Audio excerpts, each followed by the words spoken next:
Fala camarada, beleza? Professor Jorge Celso de Biologia. A gente vai ver algumas questões de ciências naturais para a tua prova dos bombeiros. E aí, preparados? Bora ver como é que funciona aqui? Como é que pode cair esse assunto para você? Então olha só, por exemplo, primeira questão aqui. Os fungos apresentam diversas características, dentre elas, bom, as características vão vir logo depois, porque como ia ficar muito grande, pedi para a produção fazer uma edição aqui nessa questão, tá? Só para a gente ver qual é o que se pede, né? Qual é o comando dela, e aí a gente já vai poder ler de uma forma mais assertiva. Olha lá, as características dos fungos, que são ao mesmo tempo ecológica e economicamente importantes, são apenas as que constam em quais alternativas. Então, quando a gente for ler aqui as características dos fungos, todas estão corretas, porém, a gente quer saber quais que têm a ver com a ecologia e também com a economia, beleza? Não vale só um ou só outro.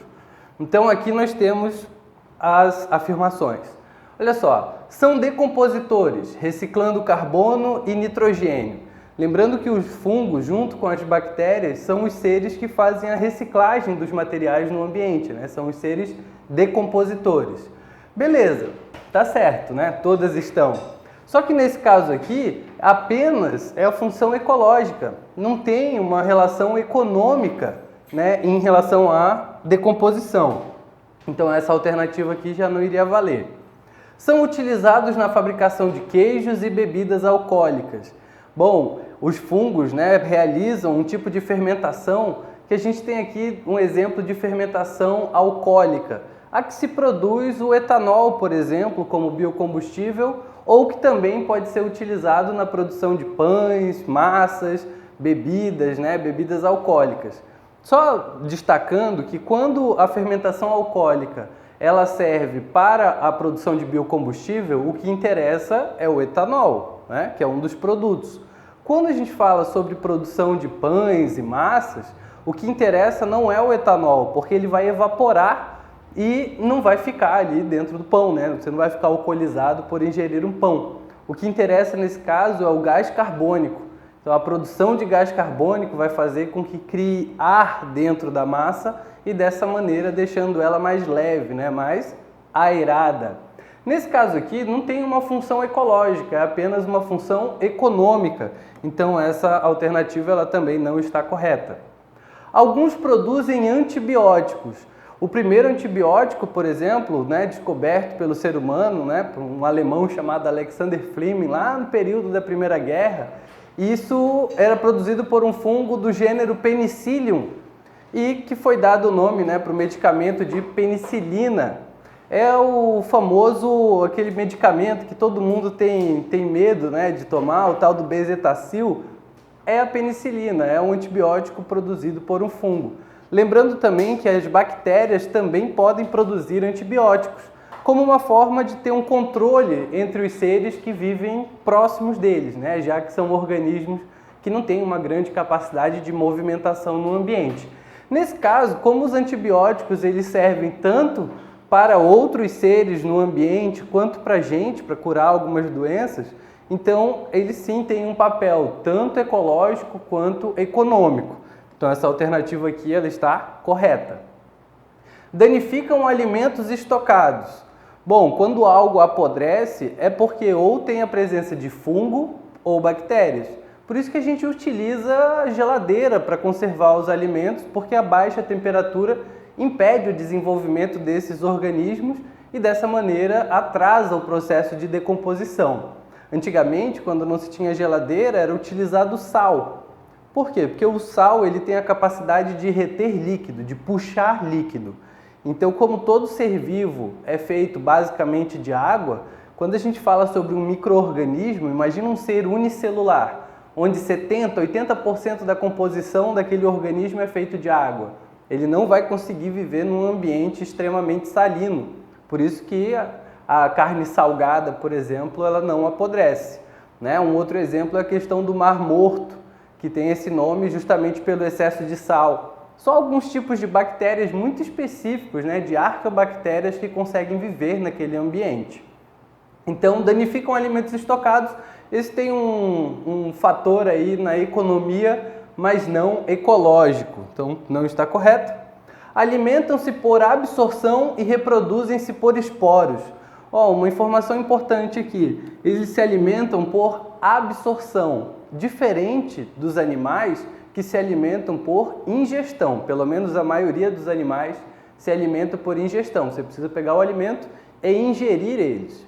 Os fungos, eles são formados por filamentos, né, que a gente chama de hifas, e o conjunto dessas hifas é o micélio, onde eles liberam ácidos no substrato, onde eles se desenvolvem, e esses ácidos vão fazer a digestão extracorpórea, uma digestão que acontece fora do organismo do fungo. Depois que esses ácidos dissolveram a matéria orgânica do substrato onde eles vivem, aí eles absorvem esses nutrientes. No caso, falei quase todos os animais, porque, por exemplo, os poríferos, né, as esponjas, são animais filtradores.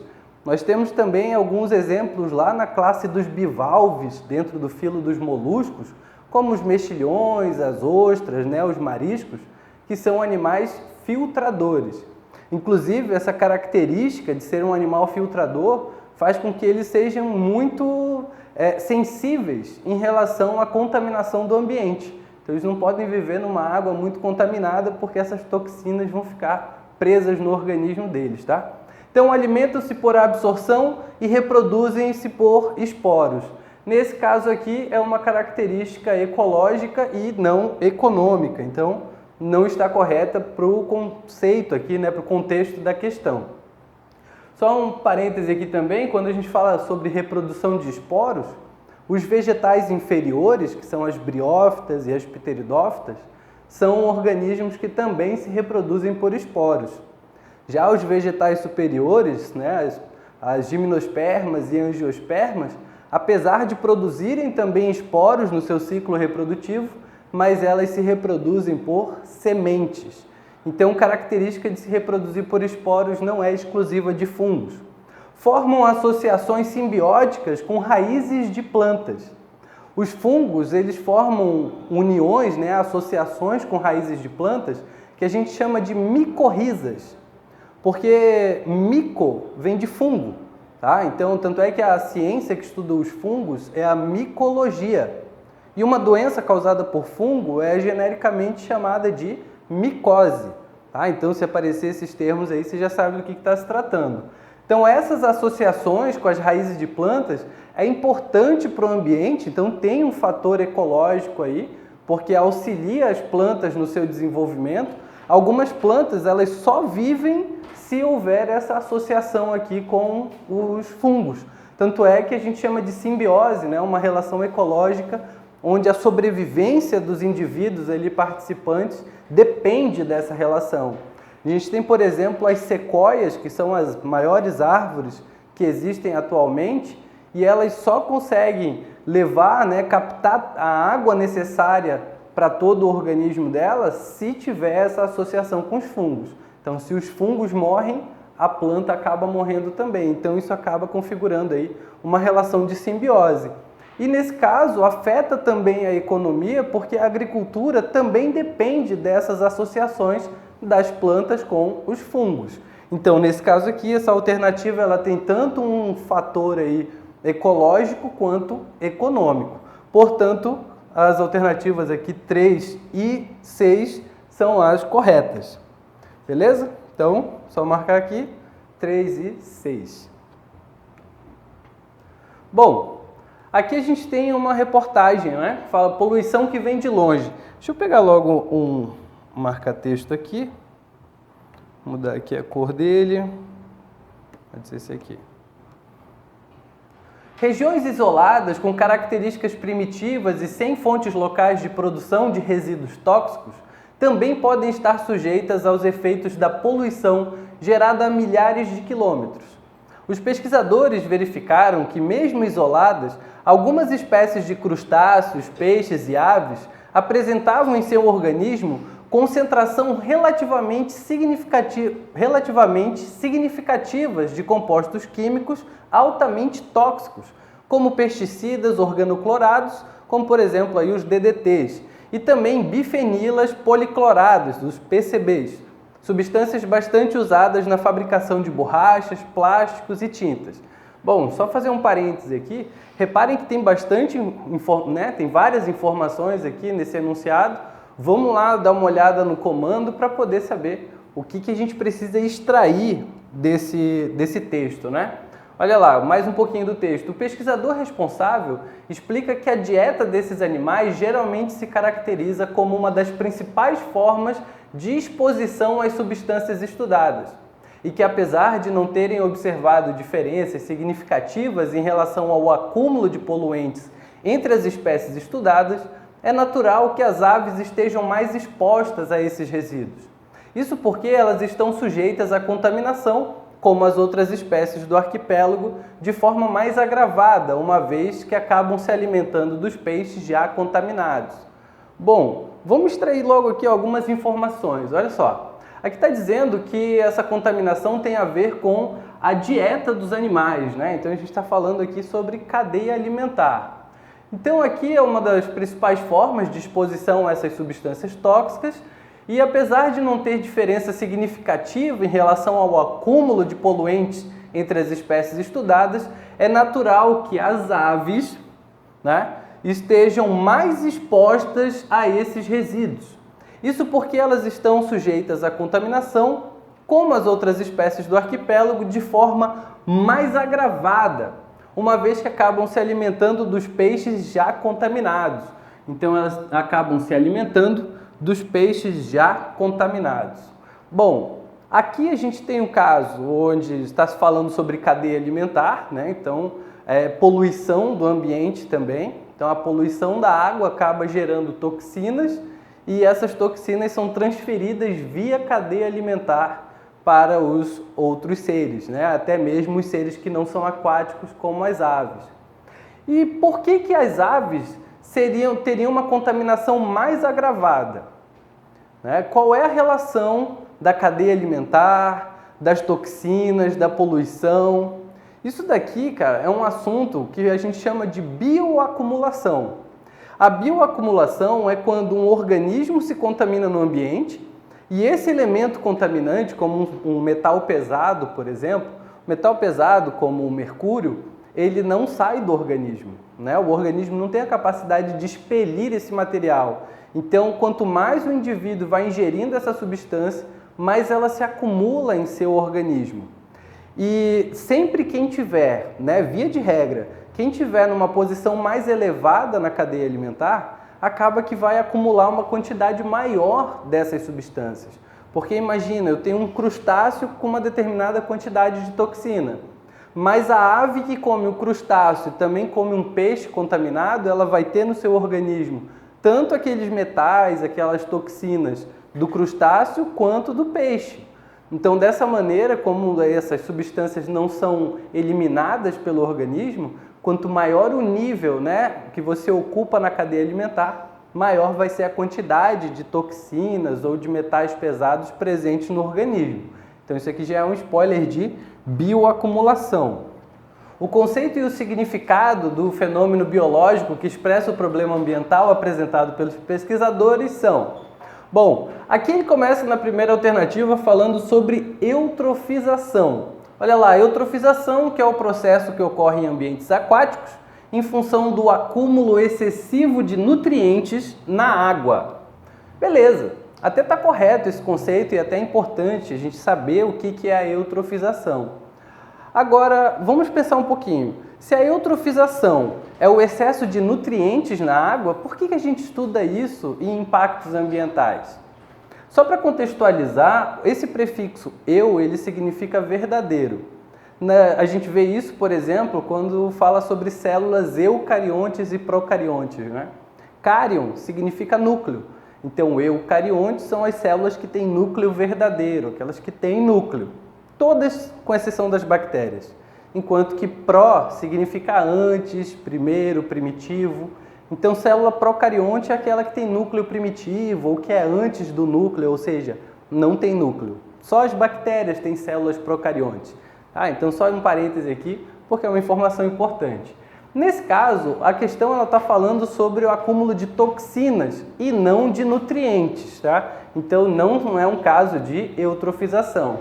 Agora, por que a eutrofização é estudada quando a gente fala sobre impactos ambientais, já que nutrientes são positivos, né? Então, por que eu ter muito nutriente na água vai me gerar um impacto ambiental? É porque tudo que é em excesso vai causar algum prejuízo. Então, quando você tem, por exemplo, um esgoto sendo liberado num rio, num lago, no mar, ele vai trazer muitos compostos orgânicos que vão proliferar micro-organismos que vão se aproveitar, né, desses nutrientes. E essa superproliferação de algas, por exemplo, pode causar um aumento excessivo de toxinas produzidas por elas, que quando elas estão em pequenas quantidades não são significativamente preocupantes, mas quando tem uma superproliferação, aí sim isso pode prejudicar outros organismos aquáticos. Aí, elas podem também acabar com o estoque de oxigênio daquele ambiente aquático e literalmente sufocando outros organismos que vivem ali.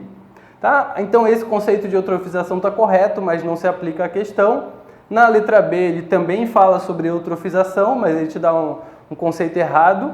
Aqui já fala sobre a bioacumulação, né, que tem mais a ver com a nossa questão, que é o processo que ocorre em ambientes aquáticos, beleza? Em função do acúmulo excessivo de nutrientes na água. Aqui ele acabou misturando bioacumulação com eutrofização. Então, nesse caso, não se aplica a bioacumulação. Resistência ambiental, que é o conjunto de fatores que regulam o crescimento de uma população. Bom, esse é, de fato, uma característica, né, de um ecossistema.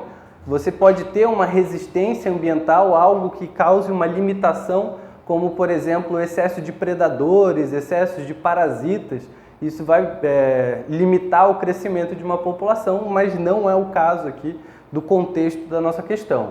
Então, voltamos para a bioacumulação, que é o termo geral que descreve um processo pelo qual substâncias ou compostos químicos são absorvidas e acumuladas pelos organismos vivos.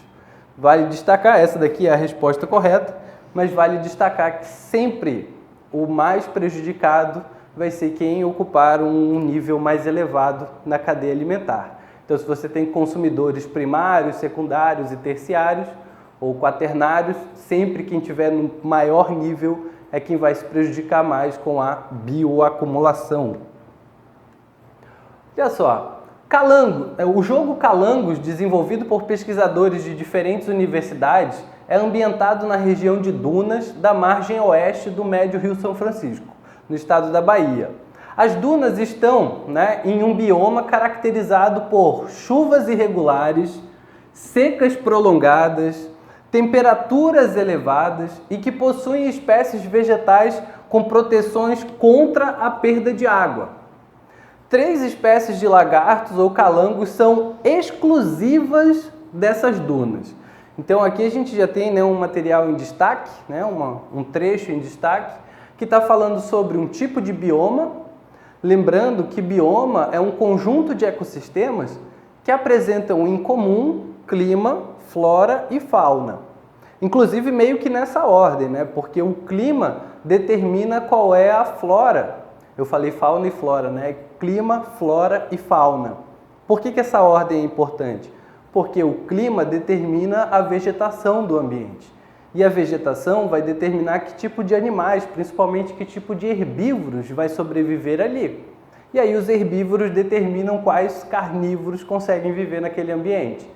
Então, um ecossistema é sempre que você tiver elementos bióticos, que são os seres vivos, abióticos, que são aqueles que não têm vida, e a interação entre eles. Então, por exemplo, você tem a luminosidade, né, onde o ser vivo consegue enxergar o ambiente mediante a luminosidade. Tem o clima, que o ser vivo interage com o clima, a água, os minerais, enfim.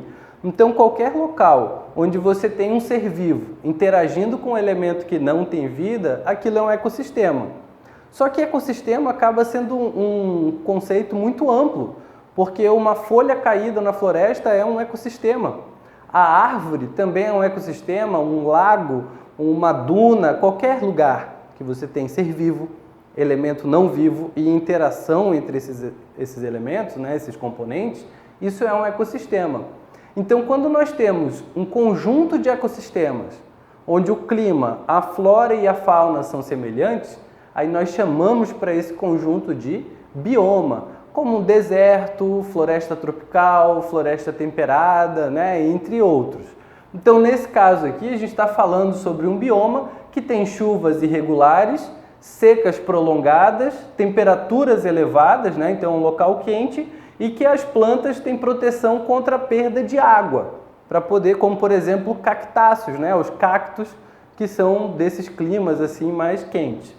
Estamos falando aqui também sobre espécies de lagartos ou de calangos que são exclusivas desses ambientes, ou seja, você não encontra em outro lugar no mundo, tá? Beleza. Aspectos do clima, da floração e frutificação das espécies vegetais e a topografia também são considerados no jogo. A morfologia e as habilidades fisiológicas dos lagartos são simuladas, bem como a relação com predadores e presas. Então aqui a gente já está falando um pouquinho sobre relação ecológica, né? Predador, presa. Então temos alguns conceitos aqui escondidos, entre aspas, né? Porque já estão em destaque nesse enunciado. Bom, o jogo foi testado pelos elaboradores com estudantes de uma escola do ensino médio em Salvador e os resultados sugeriram que é capaz de motivar os estudantes, engajando-os ativamente na compreensão dos conteúdos trabalhados, sendo possível aprender sobre as dificuldades que os lagartos enfrentam para sobreviver, crescer e se reproduzir com sucesso. Tá? Então aqui a gente já está falando sobre motivar os estudantes e engajando-os ativamente, ou seja, eles percebendo de fato a importância daquele conteúdo que está sendo aprendido e relacionando isso com o ambiente em volta deles, né? O jogo que o professor explore conceitos biológicos a partir de uma metodologia associada a um tipo específico de aprendizagem. Os conceitos biológicos e de aprendizagem associados com os trechos em negrito são respectivamente, então a gente está falando sobre conceitos biológicos e também de aprendizagem. No caso é esse último aqui, né? Bom, então quando o assunto era bioma, qual seria o bioma, né?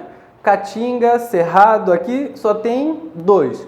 Os dois são característicos aí de ambientes que são mais quentes, que as plantas podem ter também adaptações, né, contra a perda de água.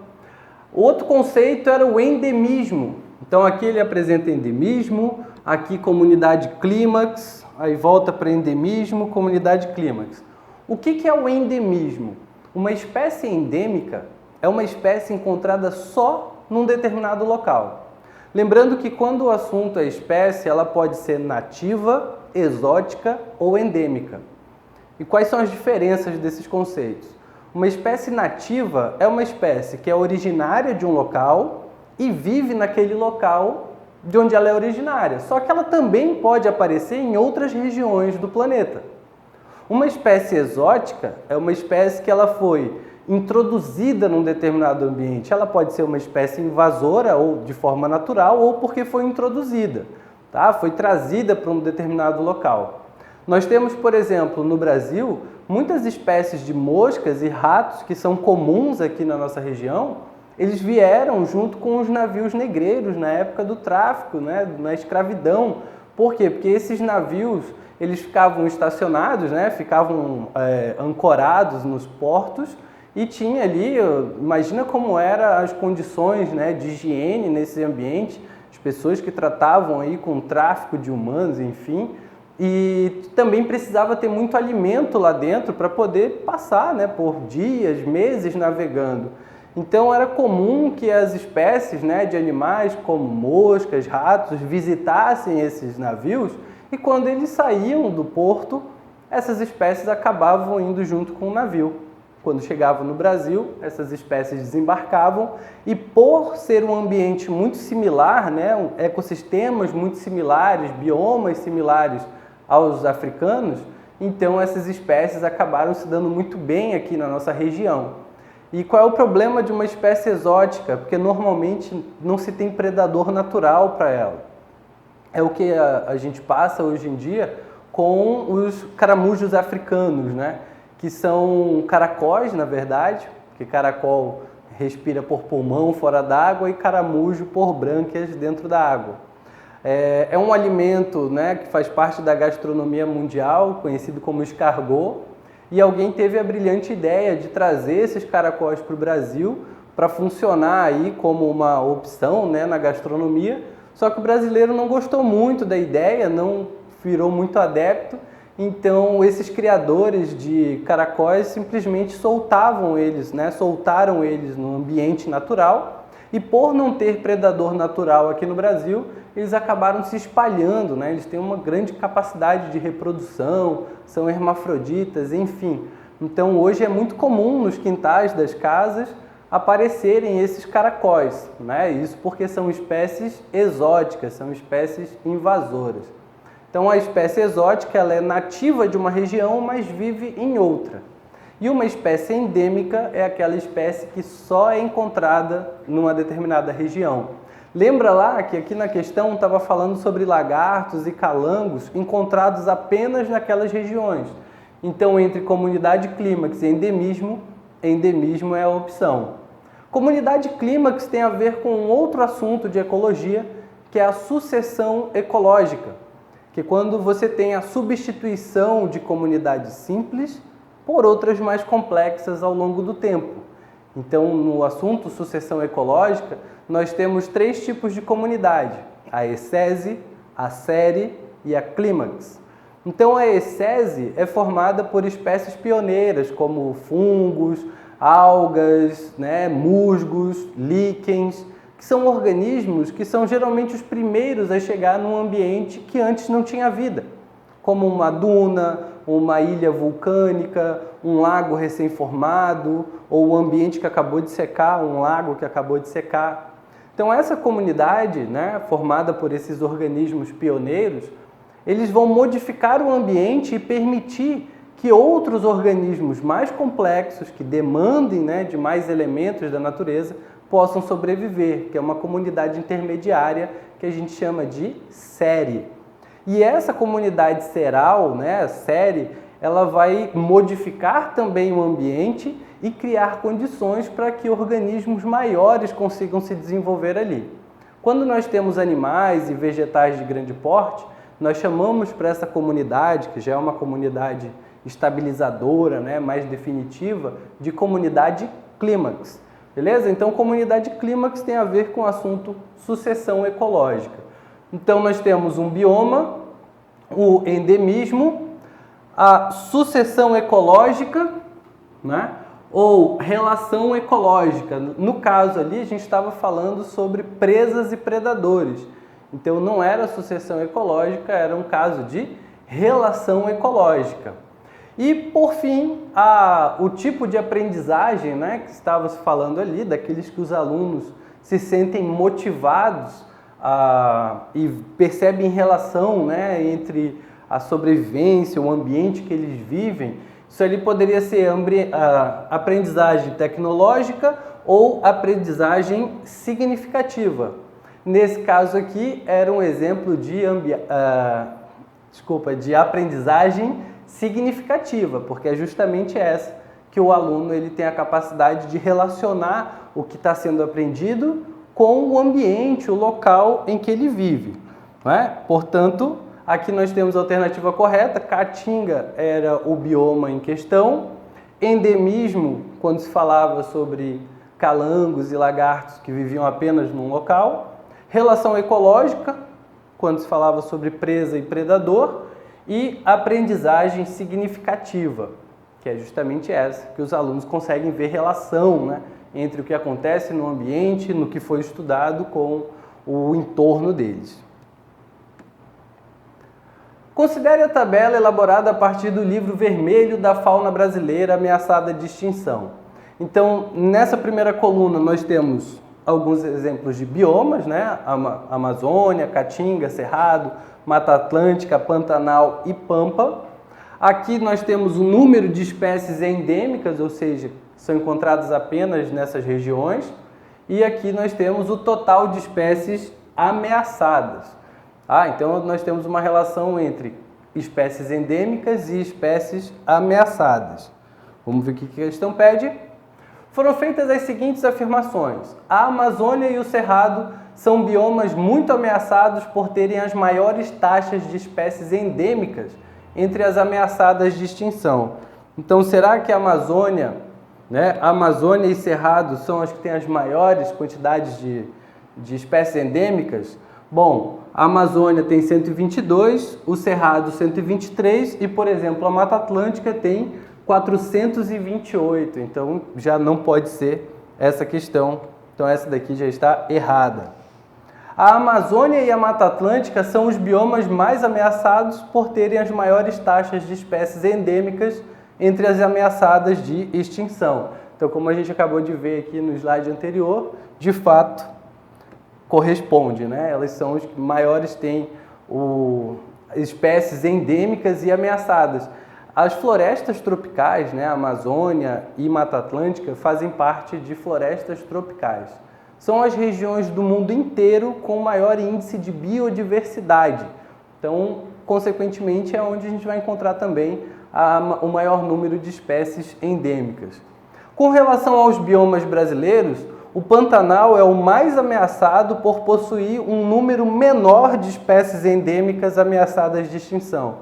Bom, não faz sentido, né, ser o mais ameaçado por ter um menor número de espécies endêmicas. Então, essa alternativa ela está errada. Inclusive, Pantanal é o menor bioma brasileiro.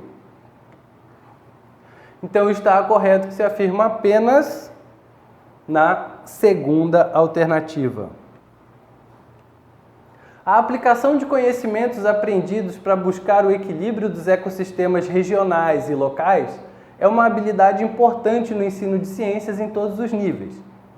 Um ecossistema é constituído por uma rede de relações, entre fatores bióticos e abióticos do meio. E aí a questão está querendo saber quais aqui são elementos abióticos. Ainda há pouco eu já comentei sobre o que é um ecossistema, né? Então é quando você tem elementos bióticos, seres vivos, abióticos, aqueles que não têm vida, e a interação entre eles. Então aqui, quando fala sobre onça, já é biótico, não pode ser abiótico. Macaco também já não pode ser. Água pode ser, solo pode ser, luminosidade, então já encontramos a alternativa correta. Tá? Temperatura é um exemplo de componente abiótico, radiação solar, só que bactérias são seres vivos, né? Vento, umidade são elementos abióticos, plantas são seres vivos. Basicamente é considerado um ser vivo tudo que é formado por célula. Inclusive, esse é um dos motivos que deixam os vírus fora, né, do estudo dos seres vivos.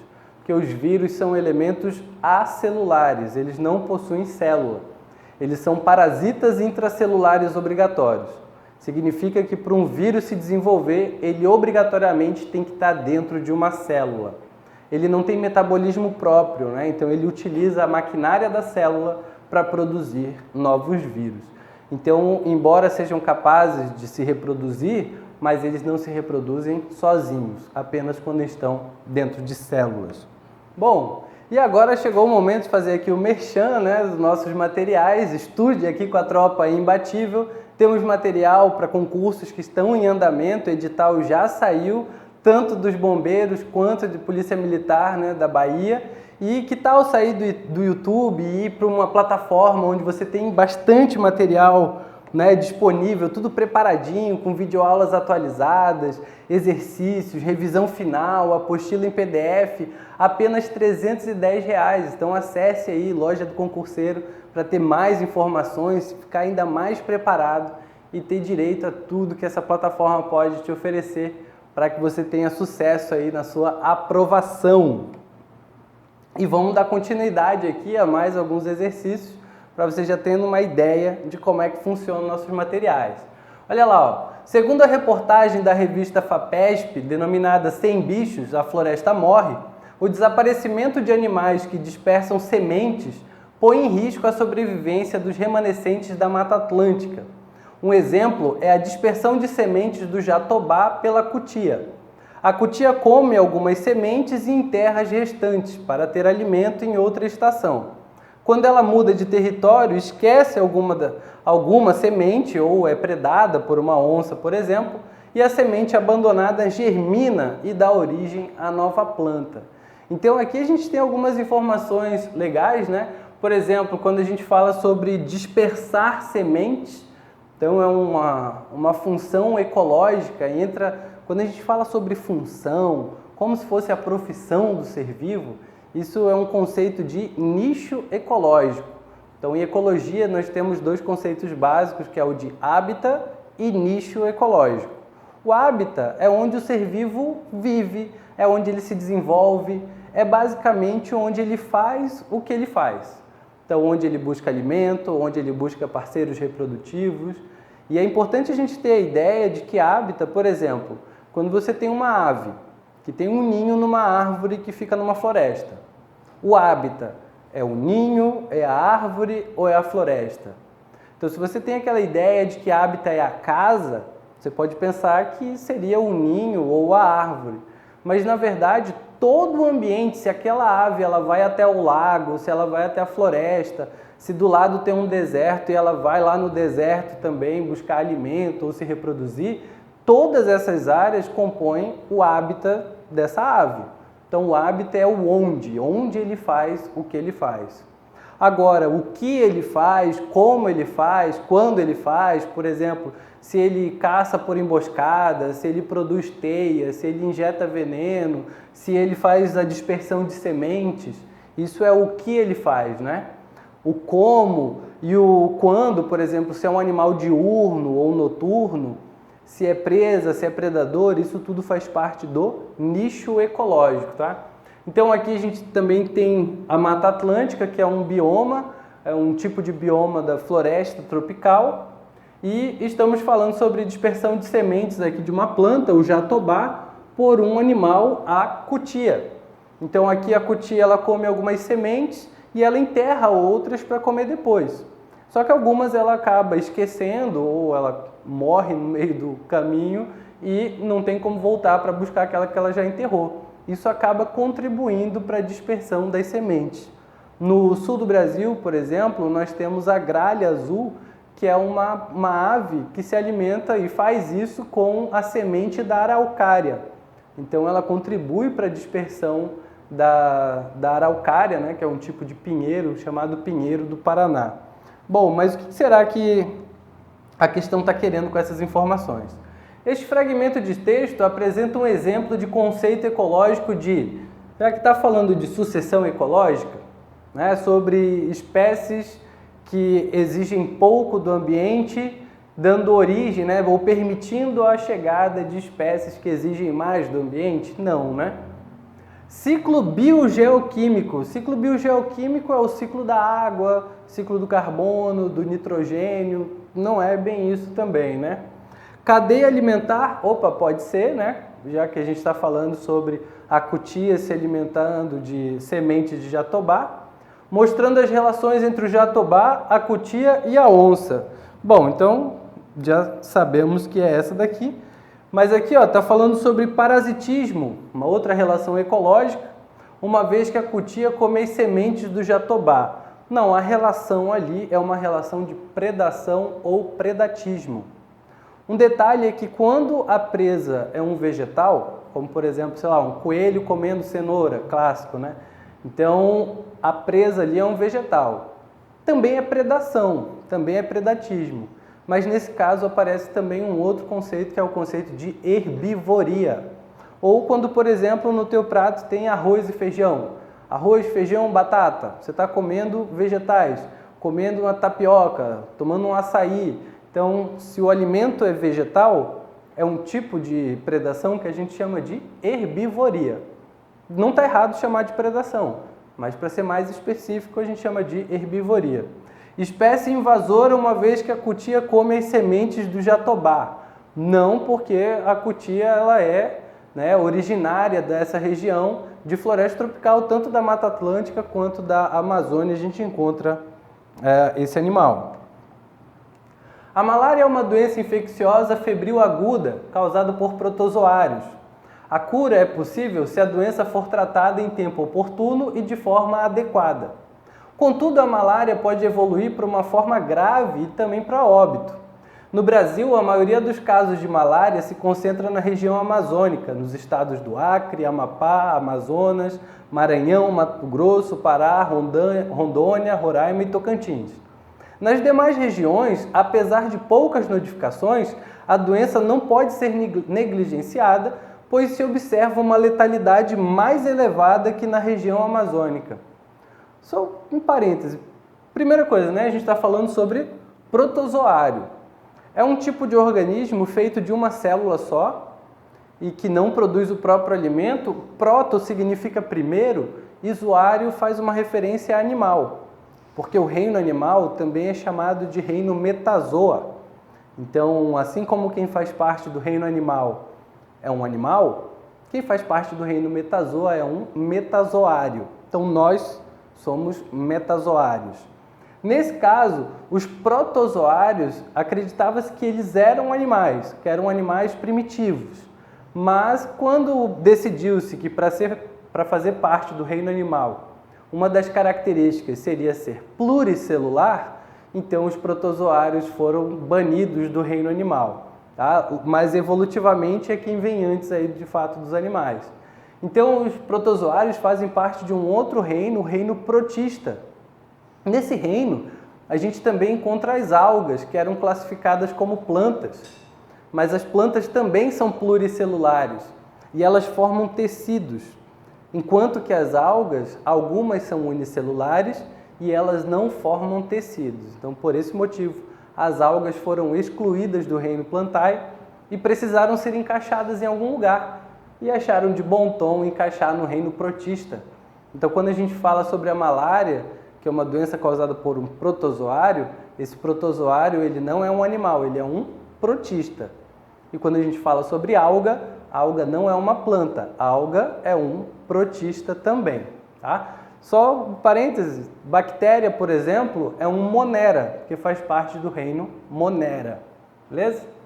Então aqui a gente está falando sobre a malária, que é uma doença que mata muitas pessoas todos os anos. Ela é transmitida por um mosquito, um vetor mosquito, só que ele não é o agente causador. O agente causador é chamado de plasmódium.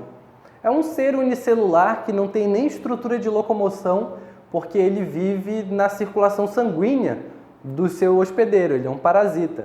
E a maneira como ele tem para poder ir de um hospedeiro para outro é através do mosquito, que suga o sangue de uma pessoa contaminada e acaba transmitindo para outra pessoa.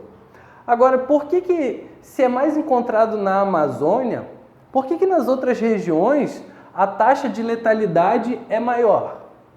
Isso porque, com o passar do tempo, quando uma população é submetida a alguma doença por um período prolongado, ela vai sendo selecionada ali pela seleção natural, fazendo com que indivíduos que sejam naturalmente resistentes sobrevivam mais, se reproduzam e gerem descendentes com essas características.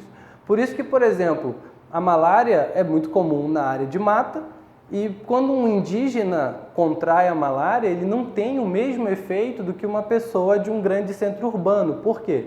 Porque como não é uma doença comum em grandes centros urbanos, as pessoas que vivem nesses lugares não têm defesas naturais contra essa doença. Diferente, por exemplo, da nossa gripe comum, a influenza, que quando bate em alguém da grande cidade é só sintomas leves, dificilmente alguém evolui para uma forma mais grave. Se o indígena entrar em contato com uma gripe comum das grandes cidades, pode ser também letal para eles, porque eles não têm essa interação. Por isso que é importante, quando você viaja para uma região de mata, você vacinar com o que tem de vacina e tomar cuidado também com as doenças que não têm vacina e também tomar cuidado para não levar doenças para essas regiões, porque se você leva uma doença para uma região que não está acostumada com ela, você não tem ali um processo de seleção natural ativo, né, vamos dizer assim, e as pessoas não têm resistências naturais contra essas doenças. Mas o que ele quer? Entre as medidas de prevenção individual estão, quando a gente fala em malária, limpeza das margens dos criadouros, vacinação em massa, uso de medicamentos específicos para as pessoas infectadas. Quando a gente fala em margem dos criadouros, né, é porque esses mosquitos, assim como o da dengue, por exemplo, eles não colocam o ovo na água, eles colocam o ovo na parede próxima à água, porque dessa forma, quando a larva eclode do ovo, ela cai na água. Então todo mundo sabe, né, que larva de mosquito se desenvolve, né, vive na água, mas o ovo não é colocado na água, ele é colocado na margem.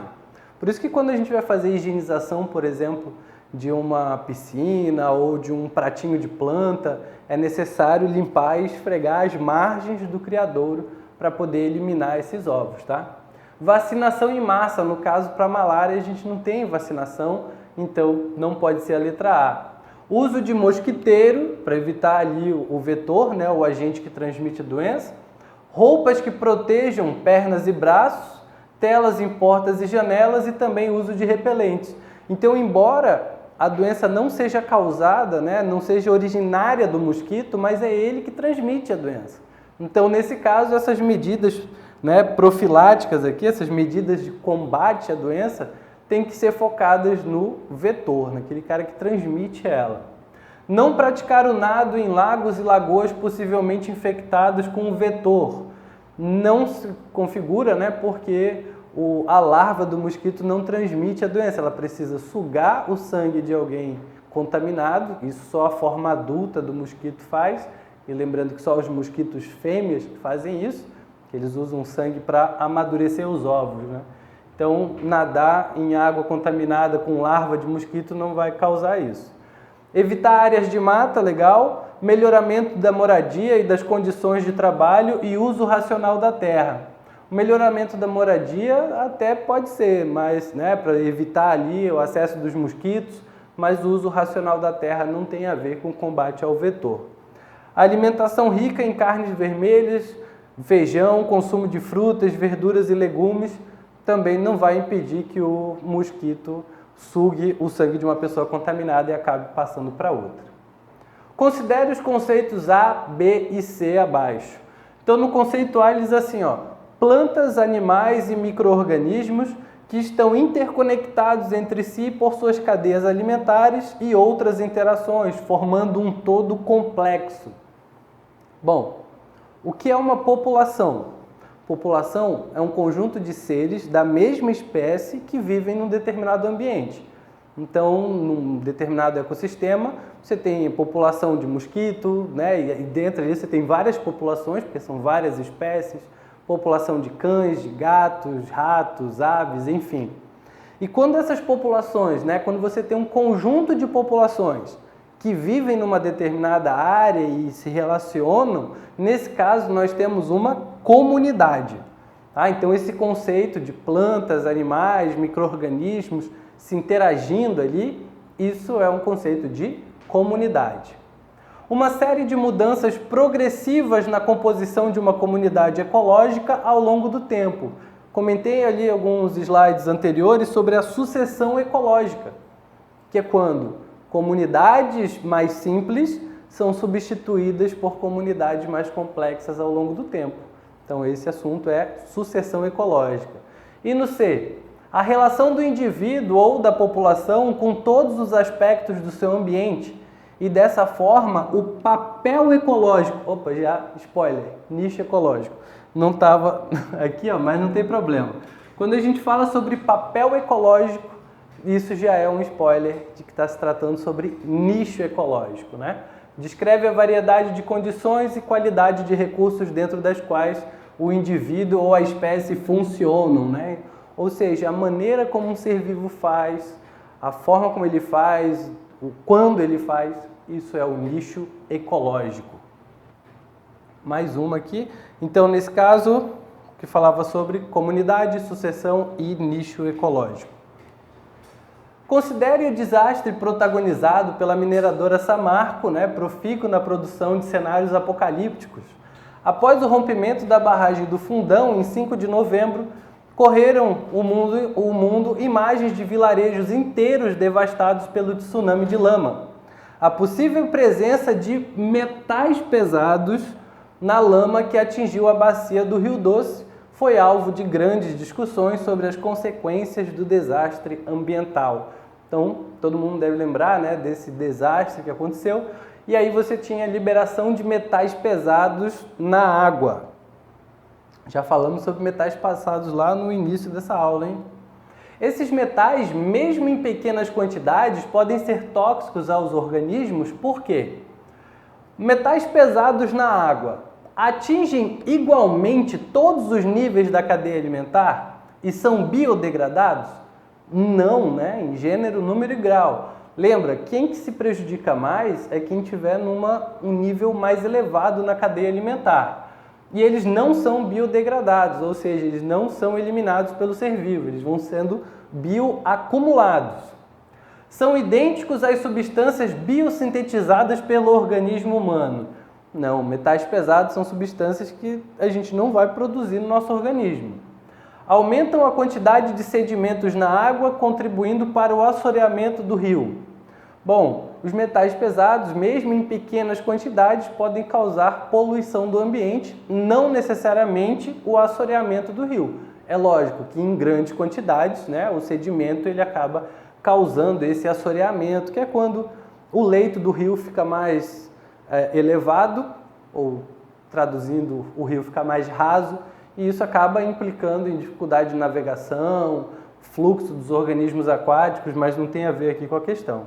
Acumulam em maior concentração nos organismos da base da cadeia alimentar, já está errado.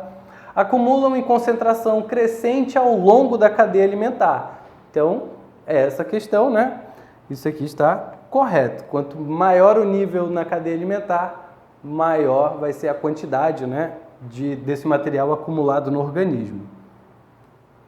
E por último, mas não menos importante, os estuários e mangues possuem solo com baixa quantidade de gás oxigênio e por isso a vegetação apresenta adaptações que permitem a sua sobrevivência. Os manguezais apresentam características muito específicas que condicionam a presença de um pequeno número de espécies vegetais. Estuários, os mangues, essas regiões de margem, onde a água entra na terra, são considerados berçários naturais. Isso porque dificulta o acesso de grandes animais aquáticos e os pequenos animais conseguem fazer o processo de desova, de reprodução com mais tranquilidade. Então, são regiões extremamente importantes para os ecossistemas, principalmente os aquáticos.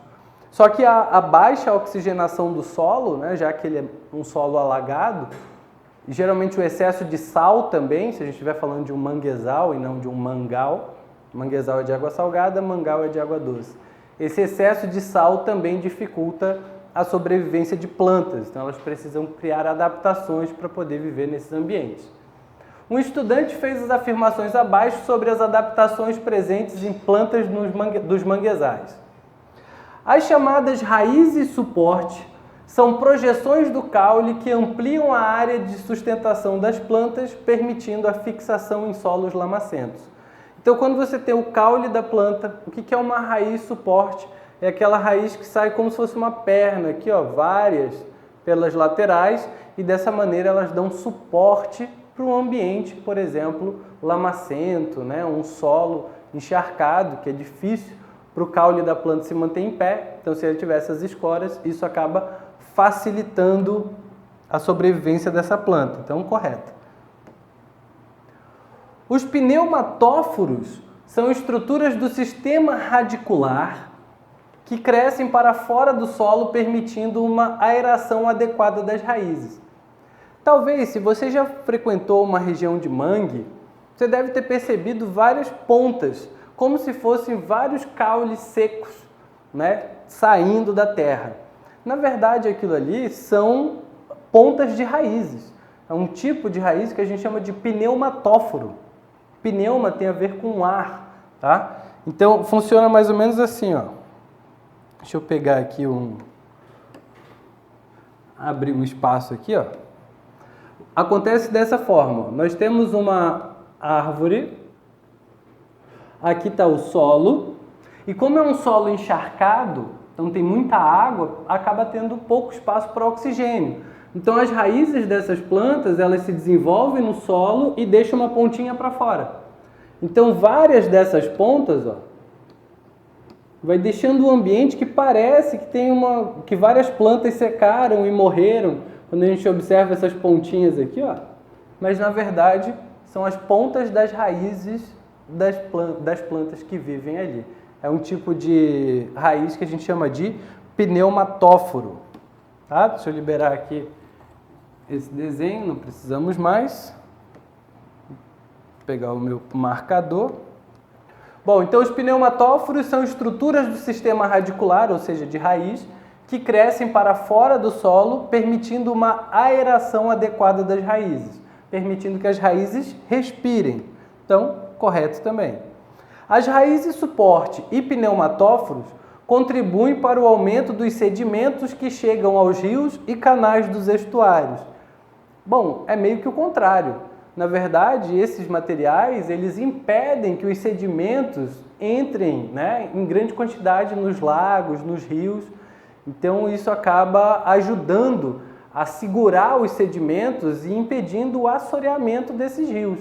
Por isso que os estuários, os manguezais, os mangás, são ecossistemas ultra importantes, tanto para os seres vivos que habitam ali, quanto para o ecossistema de uma maneira geral, né, impedindo o assoreamento dos rios. Então ela está errada, né, porque aqui está falando justamente o contrário, dizendo que ele gera um aumento de sedimentos. Então, o que estava correto aqui era apenas 1 e 2, a terceira estava errada. Então, camarada, muito obrigado. Sou o professor Jorge Celso, espero que você se dê muito bem aí no concurso e não se esqueça de procurar pela nossa plataforma e adquirir o nosso material aí que está valendo. Valeu!